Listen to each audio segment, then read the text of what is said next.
Has anyone ever told you that Noah, the Ark, and the flood story is a made-up story?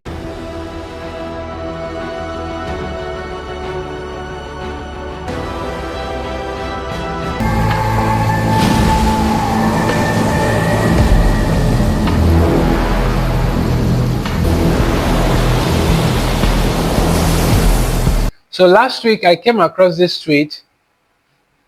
It says something like, if Noah's story didn't really happen, what happens to our beliefs that are based on that story? I came across this issue years ago, and I just want to share with you what I learned back then. When we question biblical narratives, including Noah's story, we often do two things. We go at it from two different angles. Usually it's history or science. We'll go more into history, so let's just address the science issue briefly. We won't go deep into it. From the science angle, because of modern science and what it affords us, we can go investigate and check out the world.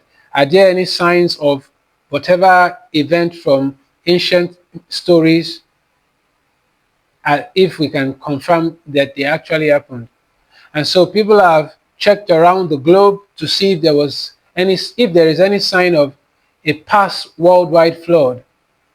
And as up till date, there are no signs of that. So they want to say, a lot of scientists have concluded there was never a worldwide flood.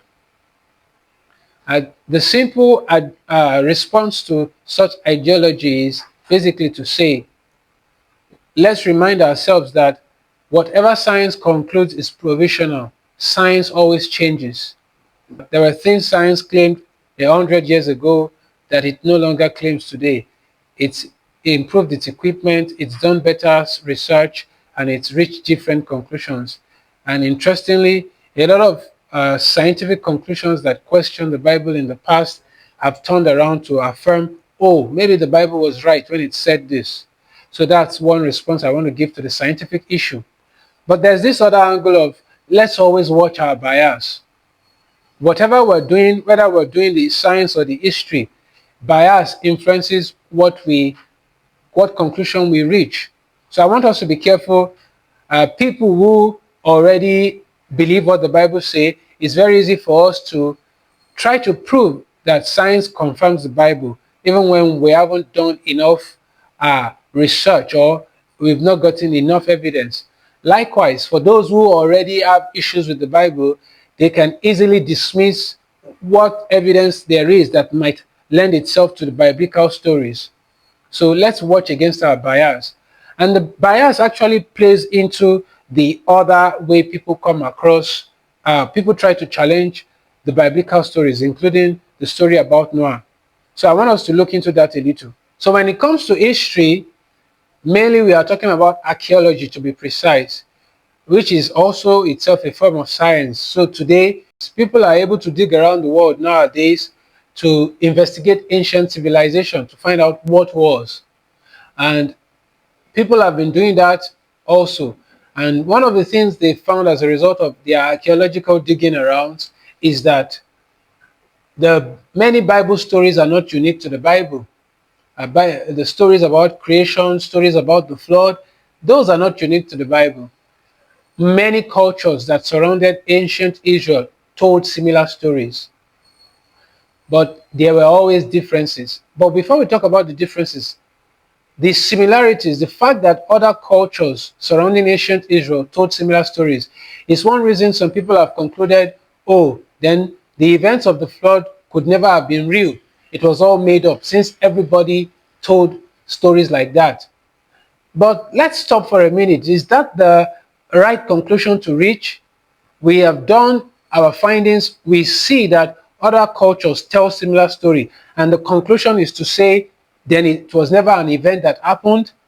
I think that is going beyond what the facts say. If everyone in the ancient world agreed, because they all did, they agreed that there was a flood and there were people who survived the flood. If they all agreed that there was such an event, shouldn't we be concluding that then that it must have happened, regardless of the differences in how they told the story, rather than we judging that it didn't happen? And that brings up the point I said earlier. Bias plays it a lot into even how we do history and archaeology.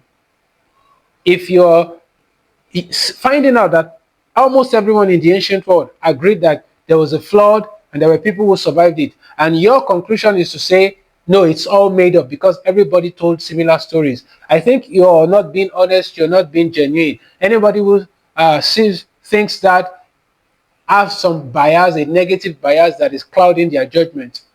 Everyone in the ancient world agreed that there was a flood and there were people who survived the flood. They do have differences in how they tell the story, and I think it's important we talk about the differences. Let's just reference one similar story. One of the cultures surrounding ancient Israel, they told this flood story, and it goes somewhat like this for them. When the gods, because they worshipped a pantheon of gods, when the gods made humans, it was because they needed humans to do agriculture for the gods, for them. And at some point, the gods, and in their pantheon of gods, there were high-ranking gods, there were lower-ranking gods. The high-ranking gods were kind of fed up with the humans. They were tired of their noise and their monkeying around. So they thought to themselves, we want to get rid of the humans. And that was what led to the flood. In their version of the story, the gods got tired of the humans and tried to wipe them out with a flood. However, there were lower ranking gods who were sort of in rebellion to the higher ranking gods, and they decided to give some humans some information, and that information helped those humans to survive the flood. That's how one culture surrounding ancient Israel told their version of the event. That was the story they told. And you can see the similarities with the biblical story. There was an event, there was some information that was given to a certain group of humans that enabled them to survive the flood. But there are key differences. In the biblical narrative, God didn't make humans to produce anything for him, because he doesn't need humans to do anything for him. As the Bible goes on to say, God is not served by human hands. In Genesis 2, we find that God had created everything that humans will need. So it was the other way around. It wasn't humans that were creating or producing food for God, because God doesn't eat. It was God who provided everything humans needed. So that was one key difference. And when we get to the point of the flood, there was a difference in what led to the flood. It wasn't so much God becoming tired of humans, but wickedness was overthrowing his world, and he couldn't let that continue. And it grieved him that he was going to have to wipe out some of his creation. The Genesis 6 narrative opens with, it grieved God. Wickedness was running rampant all over the earth, and he needed to put a stop to it. Knowing what will be done, it grieved him. Though all the cultures agree that there was a flood, and there were those who survived it based on certain information they were given, that already lets us know that we can take the story serious, that there was a flood and there were those who survived it, rather than reaching the conclusion that it was all just made up and everybody told similar stories because it was made up. No, there was a flood. They all agreed there was a flood and there were those who survived it. But then the difference also is important that we pay attention to it. For the ancient Israelites, the reason for the flood was because wickedness was running rampant in God's world, and God wouldn't let wickedness overtake his world, and that was why he stepped in. And in stepping in, there had to be a flood. And God showing that he cares for his humanity. It was not his desire to destroy humanity. It not only grieved him, he also provided information that allowed some humans to survive the flood. It was the God who sent the flood, who gave the information, the knowledge that Noah and his family needed to survive the flood. It wasn't some higher ranking gods that tried to wipe out humanity and some lower ranking gods that were in rebellion and tried to save some of them. No, it was God who was putting an end to wickedness, who also know he needed to preserve his creation. And that is why it wasn't just humans that was preserved in the biblical narrative. It was all of creation, because God cares about his creation. And that's a very important message. I hope you get that. God cares about his creation. When you read stories, I think you should pay attention to that. What message is this passing across? One of these days, we'll talk about what the Genesis 1 story tells us. But we'll wrap it up there for today.